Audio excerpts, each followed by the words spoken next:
प्रयागराज महाकुंभ के दौरान साधु को गंगा स्नान करने से रोका गया।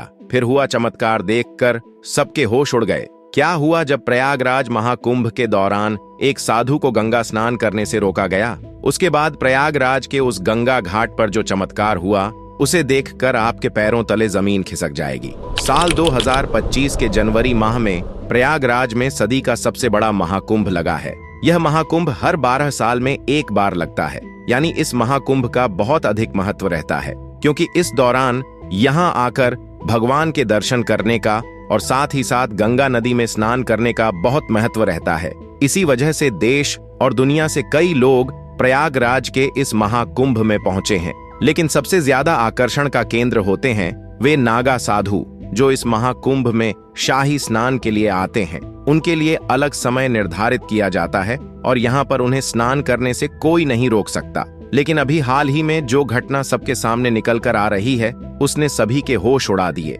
जहाँ पर एक साधु महाराज को गंगा नदी में स्नान करने से रोका गया। इस घटना के पीछे की सच्चाई तो आप वीडियो देखकर ही जान पाओगे, लेकिन उससे पहले क्या आप प्रयागराज के इस महाकुंभ में शामिल होने वाले हो? नीचे हमें कमेंट बॉक्स में जरूर बताइएगा। धार्मिक मान्यताएं हैं कि महाकुंभ में स्नान करने से जातक को मोक्ष की प्राप्ति होती है और जीवन भर के पाप मिट जाते हैं। कोई भी महाकुंभ साधुओं के बिना अधूरा है, क्योंकि यह साधु संतों के आगमन और स्नान से ही संपूर्ण माना जाता है। देश भर से साधु महाकुंभ शुरू होने के कई दिनों पहले ही प्रयागराज पहुंच जाते हैं। इस घटना की शुरुआत होती है मध्य प्रदेश के महेश्वर में रहने वाले राधानंद जी महाराज से, जिन्होंने बचपन में ही अपने घर का त्याग कर दिया था। 9 वर्ष की उम्र में उन्हें आध्यात्म की पहचान हो चुकी थी।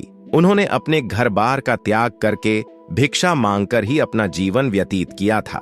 राधानंद जी महाराज रोजाना सुबह 4 बजे उठकर ठंडे पानी से स्नान किया करते थे और भिक्षा प्राप्त करने के लिए निकल जाते थे। उन्होंने अपने जीवन काल में सांसारिक सुख का त्याग करके कई तपस्या की और कई सिद्धियां हासिल की। वे महेश्वर के घाट पर ही निवास करते थे।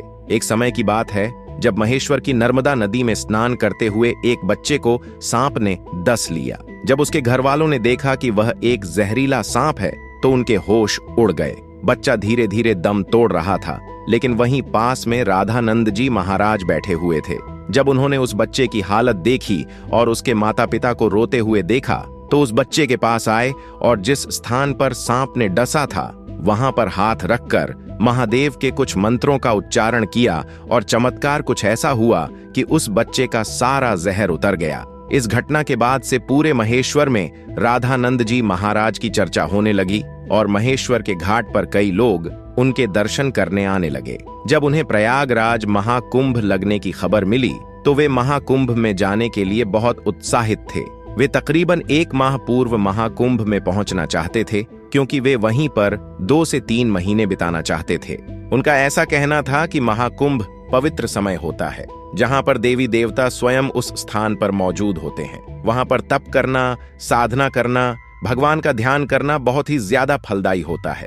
इसलिए 1 माह पूर्व ही जब राधानंद जी महाराज महेश्वर से प्रयागराज जाने के लिए निकल रहे थे, तब उनके कई भक्त घाट पर उनके दर्शन करने आ गए और उन्हें कुछ दक्षिणा प्रदान की। उसी दक्षिणा का इस्तेमाल करके उन्होंने ट्रेन का टिकट लिया और महेश्वर से सीधा ट्रेन के माध्यम से प्रयागराज जाने के लिए निकल पड़े। अगले दिन सुबह राधानंद जी महाराज जब प्रयागराज पहुंचे तो सुबह के 3:30 बज रहे थे। सुबह सुबह 4 बजे उनका स्नान करने का दैनिक नियम था। उन्होंने सोचा क्यों ना आज गंगा नदी का पवित्र स्नान किया जाए और वे प्रयागराज के गंगा घाट पर पहुंच गए। उस स्थान पर गंगा नदी की सफाई का कार्य चल रहा था। 2 से 3 ऐसी गाड़ियां नदी में लगी हुई थीं जो हर तरह से गंदगी को साफ कर रही थीं और नदी को और घाट को स्वच्छ बना रही थीं। राधानंद जी महाराज को यह देखकर बहुत खुशी हुई। जब उन्होंने अपने कपड़े उतारे और गंगा नदी में स्नान करने के लिए आगे बढ़े तो वहां पर खड़े कुछ नगर निगम के अधिकारियों ने उन्हें रोक दिया।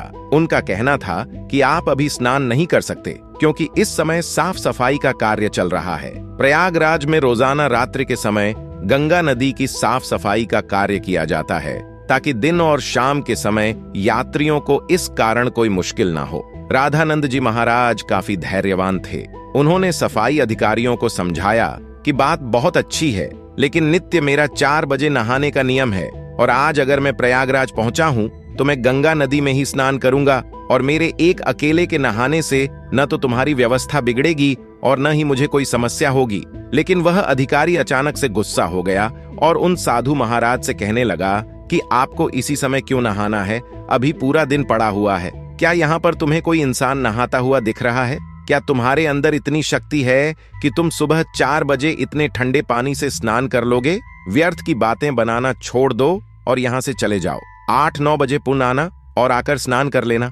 अब तक तो राधानंद जी महाराज बहुत विनम्र थे, काफी धैर्यवान थे, लेकिन उस अधिकारी के अपशब्दों को सुन के अचानक उन्हें बहुत बुरा लगा। उनका ऐसा मानना था कि गंगा नदी पर किसी का अधिकार नहीं है, यह तो साक्षात भगवान शंकर की जटाओं से निकलती है, जिसके अंदर सभी को अपने पाप धोने का अधिकार है और उसके लिए कोई निश्चित समय नहीं हो सकता। लेकिन उस समय राधानंद जी महाराज ने उस अधिकारी को कुछ नहीं कहा और सामने घाट पर ध्यान अवस्था में बैठ गए। सबको लग रहा था कि वे साधु महाराज मान गए हैं और पीछे हट गए हैं। अब जब पुण्य नदी के अंदर साफ सफाई की मशीनों को शुरू किया गया तो अचानक से एक बहुत बड़ी घटना घट गई। वे सभी मशीनें शुरू होने का नाम ही नहीं ले रही थीं। ऐसा लग रहा था मानो वह जाम हो गई हो या उनके अंदर बहुत सारा कचरा फंस गया हो। अधिकारियों ने मशीन को देखा, परखा और उसके अंदर का सारा कचरा बाहर निकाल दिया। सबको उम्मीद थी कि अब मशीनें कार्य करने लगेगी, लेकिन फिर जब मशीन शुरू की गई तो कोई भी मशीन चालू होने को तैयार ही नहीं थी। सभी अधिकारी बहुत हैरान थे। किसी की भी समझ नहीं आ रहा था जो मशीन रात्रि 12 बजे से अभी तक एकदम सही चल रही थी, अचानक उसमें क्या गड़बड़ हो गई। उसके अंदर फंसा हुआ सारा कचरा भी बाहर निकाल लिया गया था, लेकिन जब मशीन चालू नहीं हुई तो कई मैकेनिकल इंजीनियरों की टीम को मशीन देखने के लिए बुलाया गया। उन सभी मैकेनिकों ने मशीनों को अच्छी तरह से जांचा परखा और यही पाया कि मशीन तो एकदम सही है, लेकिन इसके चालू न होने का कारण किसी को समझ नहीं आ रहा था। सभी लोग परेशान हो चुके थे, हार चुके थे। 1 से 2 घंटे हो गए थे, लेकिन गंगा नदी की साफ सफाई का काम हो ही नहीं पाया। राधानंद जी महाराज अभी भी उसी घाट पर ध्यान अवस्था में बैठे हुए थे। किसी भी नगर निगम के अधिकारी को यह बात समझ नहीं आ रही थी, आखिर मशीन कार्य क्यों नहीं कर रही। गंगा नदी की साफ सफाई का कार्य उस दिन रुका हुआ था। सभी लोग बहुत हैरान थे, साथ ही साथ परेशान थे, क्योंकि उन्होंने मशीनों को सही करने की और फिर से चालू करने की हर संभव कोशिश कर ली थी, लेकिन उनके सामने कोई परिणाम नहीं आ रहा था। मशीन क्यों जवाब नहीं दे रही थी? उस समय जो मैकेनिकल इंजीनियर वहां पर मशीन सही करने आया था, उसने जब राधानंद जी महाराज को देखा तो उसकी आंखें खुली की खुली रह गईं, क्योंकि वह वही बच्चा था जिसको उन्होंने बचपन के समय सांप के डसने से बचाया था। वास्तव में वह महेश्वर का ही रहने वाला था। वह राधानंद जी महाराज के चरणों में गिर गया और बाबा उसे आशीर्वाद देने लगे। फिर वह सभी अधिकारियों को बताने लगा कि यह महेश्वर के सिद्ध महाराज हैं। बचपन के समय पर एक बार जब मुझे सांप ने डस लिया था तो इन्होंने ही अपने चमत्कार से मेरी जान बचाई थी। तब उस अधिकारी को अपनी गलती का एहसास हुआ। वह समझ चुका था कि यह कोई साधारण साधु महाराज नहीं थे और मैंने इनका अपमान कर दिया। अपने दैनिक नियम के अनुसार 4 बजे गंगा स्नान करना चाहते थे तो मुझे इन्हें रोकने का अधिकार नहीं था।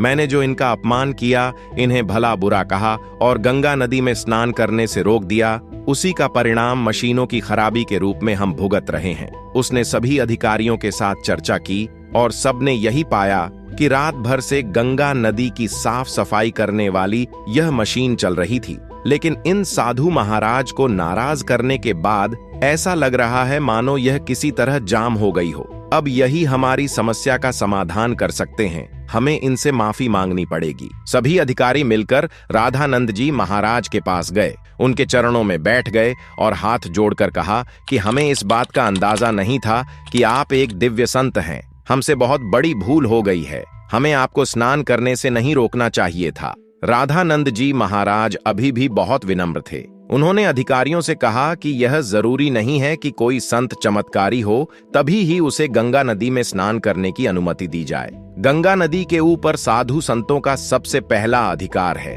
सभी अधिकारियों ने उनसे हाथ जोड़कर कहा कि अब आप गंगा नदी में स्नान कर सकते हैं। हम आपसे बहुत माफी चाहते हैं। वैसे ही बहुत समय बीत चुका है और हमारा कार्य पूरा नहीं हो पाया। हमें आगे से बहुत बड़ा दंड मिलने वाला है।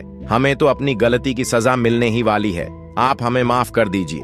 राधानंद जी महाराज समझ चुके थे कि सभी अधिकारियों को उनकी गलती का एहसास हो गया है, उनका अभिमान दूर हो गया है। उन्होंने विनम्रता पूर्वक उन अधिकारियों से कहा कि तुम चिंता क्यों करते हो, अभी समय कहाँ बीता है, जरा अपनी घड़ी में समय तो देखो, आखिर क्या बजे हैं। जब सभी अधिकारियों ने अपनी घड़ी में समय देखा तो उनके रोंगटे खड़े हो गए, क्योंकि उस समय सुबह के 4 बज रहे थे। किसी भी अधिकारी को यह समझ नहीं आ रहा था आखिर इतना बड़ा चमत्कार कैसे हुआ। आखिर राधानंद जी महाराज ने अपने चमत्कार से समय को कैसे पलट दिया। लेकिन इसके 2 फायदे हुए। सबसे पहला कि साधु महाराज का 4 बजे स्नान करने का नित्य क्रम जारी रहा, और दूसरा फायदा यह हुआ कि किसी भी अधिकारी को बड़े अधिकारी द्वारा दंड नहीं दिया गया। इतना बड़ा चमत्कार देखकर सभी अधिकारी उनके चरणों में गिर गए और बाबा के जयकारे लगाने लगे। इस चमत्कारी घटना के बाद सब लोग उन्हें मान गए और उनके दास बन गए, जिसके बाद वे सुबह 4 बजे अपने नित्य कर्म के अनुसार गंगा नदी में स्नान करने पहुंचे और इधर मशीनों ने फिर से काम करना शुरू कर दिया। सारी मशीन एक साथ चालू हो चुकी थी, जिससे यह प्रमाणित हो गया कि यह मशीनें केवल रामानंद जी महाराज के इशारे का इंतजार कर रही थीं। जैसे ही उन्होंने अधिकारियों का अभिमान चूर किया और गंगा नदी में स्नान किया, वैसे ही फिर से मशीनें चल पड़ी। यह बहुत बड़ा चमत्कार था जो हाल ही में प्रयागराज के महाकुंभ में हुआ है। चारों ओर इसकी चर्चाएं हो रही हैं। वास्तव में दोस्तों, यह भूमि साधु संतों की भूमि है। यहाँ पर साधु संतों का ना तो अपमान किया जा सकता है और ना ही उन्हें छोटा समझा जाता है। इस देश का हर संत इस देश के लिए कुछ न कुछ करता है और भक्तों को अध्यात्म के मार्ग से जोड़ता है। हमें कभी भी उनका अपमान नहीं करना चाहिए और ना ही उन्हें छोटा समझना चाहिए। इस पूरी घटना को लेकर आपके क्या विचार हैं, हमें नीचे कमेंट बॉक्स में जरूर बताइएगा। अगर वीडियो आपको पसंद आई हो तो लाइक जरूर करें, साथ ही चैनल को सब्सक्राइब करके बेल आइकॉन को प्रेस कर लें। अभी के लिए आप सभी दर्शकों को हर हर महादेव।